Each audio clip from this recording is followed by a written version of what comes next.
காங்கிரஸ் கட்சியின் தேர்தல் அறிக்கையும் உண்மை நிலவரம் என தமிழக பாஜக கட்சியின் துணைத் தலைவர் மற்றும் செய்தி தொடர்பான நாராயணன் திருப்பதி காட்டமாக அறிக்கை வெளியிட்டிருப்பது தற்பொழுது சோசியல் மீடியாவில் வைரலாக வருகிறது. காங்கிரஸ் கட்சியின் நீட் விலக்குக்கு 2021 தேர்தலில் தாங்கள் வெற்றி பெற்றால் ஒரே கையெழுத்தில் விலக்கை பெறுவதாக உதயநிதி ஸ்டாலின் சொன்னாரே, என்னாச்சு? சாதிவரி கணக்கெடுப்பு இந்தியாவை பிளக்கும் என்று சொன்னது இந்திரா காந்தி, ராஜீவ் காந்தி. மார்ச் 2024 வரை பெறப்பட்ட கல்வி கடன் அனைத்தும் தள்ளுபடி. லாபத்தில் இயங்கும் வங்கிகளை மூடி கோடிக்கணக்கான மக்களின் பல லட்சம் கோடிகளை காணாமல் போக செய்வது வங்கிகளை திவாலாக்குவோம் என்ற அறிக்கை. ஓபிசி, எஸ்சி, எஸ்டி பிரிவினருக்கான இடஒதுக்கீடு உச்சவரம்பை 50% மேல் உயர்த்த அரசியல் சட்ட திருத்தம்.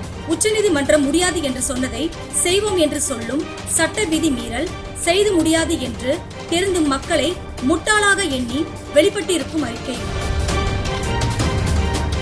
ஏழை குடும்பங்களுக்கு ஆண்டுக்கு 1 லட்சம் ரூபாய் உதவித்தொகை. எப்படி நகரங்களில் 33 ரூபாய் 33 பைசா வாங்கும் செலவழிப்பவர்களுக்கு கிராமங்களில் 27 ரூபாய் 20 பைசா செலவழிப்பவர்களுக்கும் ஏழைகள் அல்ல என்று உங்கள் காங்கிரஸ் அரசு 2013 சொன்னதே அதற்கும் குறைவாக இன்று யாரும் செலவழிப்பதில்லை என்று தெரிந்த இந்த அறிக்கையை இந்த நாட்டில் மோடி அரசியல் யாரும் ஏழைகள் இல்லை என்ற காங்கிரஸ் கட்சியின் ஒப்புதல் வாக்குமூலம். ஒன்றிய அரசு பணியிடங்களில் பெண்களுக்கு 50% இடஒதுக்கீடு. மத்திய பாஜக அரசு மகளிர் இடஒதுக்கீட்டை கொண்டு வந்த பிறகு இப்படி சொல்லி மார்த்தட்டிக் கொள்வதை மக்கள் பிரகாசிப்பார்கள். ஒவ்வொரு மாவட்டத்திலும் அரசு மருத்துவக் கல்லூரி மத்திய பாஜக அரசின் சாதனை செய்து பாஜக செய்ய போவதாக வாய் சவடால் விடுவது காங்கிரஸ் அறிக்கை. 2014 இந்தியாவில் இருந்து மருத்துவக் கல்லூரிகள் 387 தற்போது 706, அதாவது 82% அதிகரித்துள்ளது.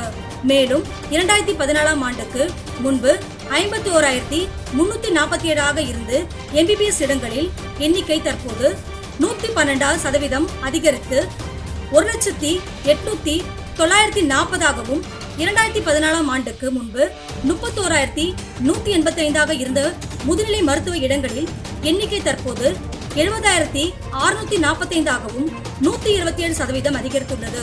மேலும் இந்த வருடத்தில் 49 மருத்துவக் கல்லூரிகள் தொடங்கப்பட உள்ளன. மாநில அரசுகளுடன் கலந்தோசித்து புதிய கல்விக் கொள்கை மறு ஆய்வு. பிம்பளிக்கு பிலாப்பி இதற்கு வேறு பதில் தெரியவில்லை.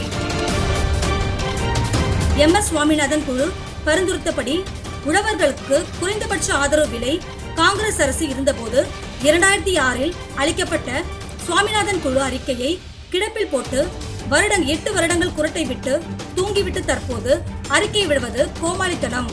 MS சுவாமிநாதன் அறிக்கைகளில் பலவற்றை நிறைவேற்றியுள்ளது பாஜக அரசு. மீனவர்களுக்கு மீதான தாக்குதல்கள் கைதுக்கு தீர்வு. என்ன தீர்வு? கச்சத்தீவை தாரை வைத்துவிட்டு பல நூற்றுக்கணக்கான தமிழக மீனவர்களின் படுகொலைக்கு தாக்குதல்களுக்கும் காரணமான காங்கிரஸ் தீர்வு கொடுப்பதாக சொல்வது வேடிக்கை.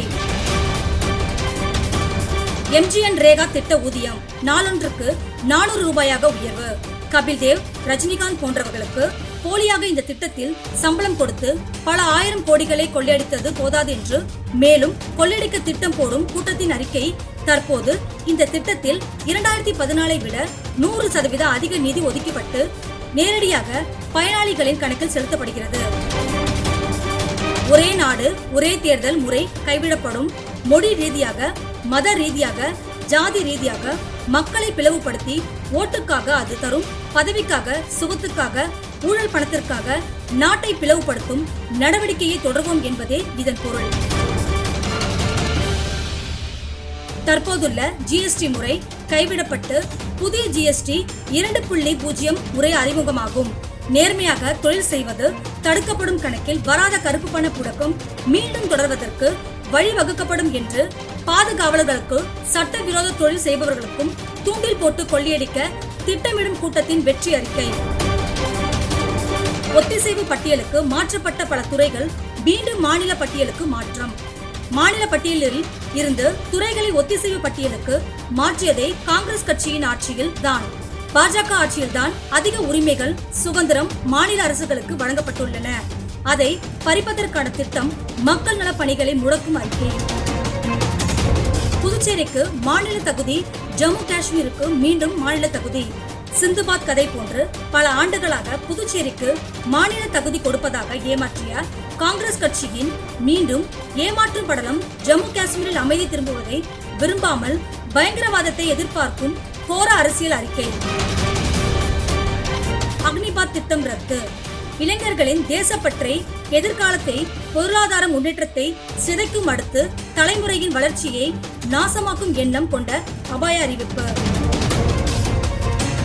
ஆக மொத்தம் காங்கிரஸ் கட்சி தேர்தல் அறிக்கை இந்தியாவின் அமைதியை, வளர்ச்சியை, சமூக நல்லிணக்கத்தை, சமூக நீதி கட்டமைப்பை சிதைக்கும் அறிக்கை என்பதை உணர்த்துகிறது என்று காங்கிரஸ் கட்சியின் தேர்தல் அறிக்கையும் உண்மை நிலவரம் என்றும் காட்டமாக நாராயணன் திருப்பதி கூறியிருக்கிறார்.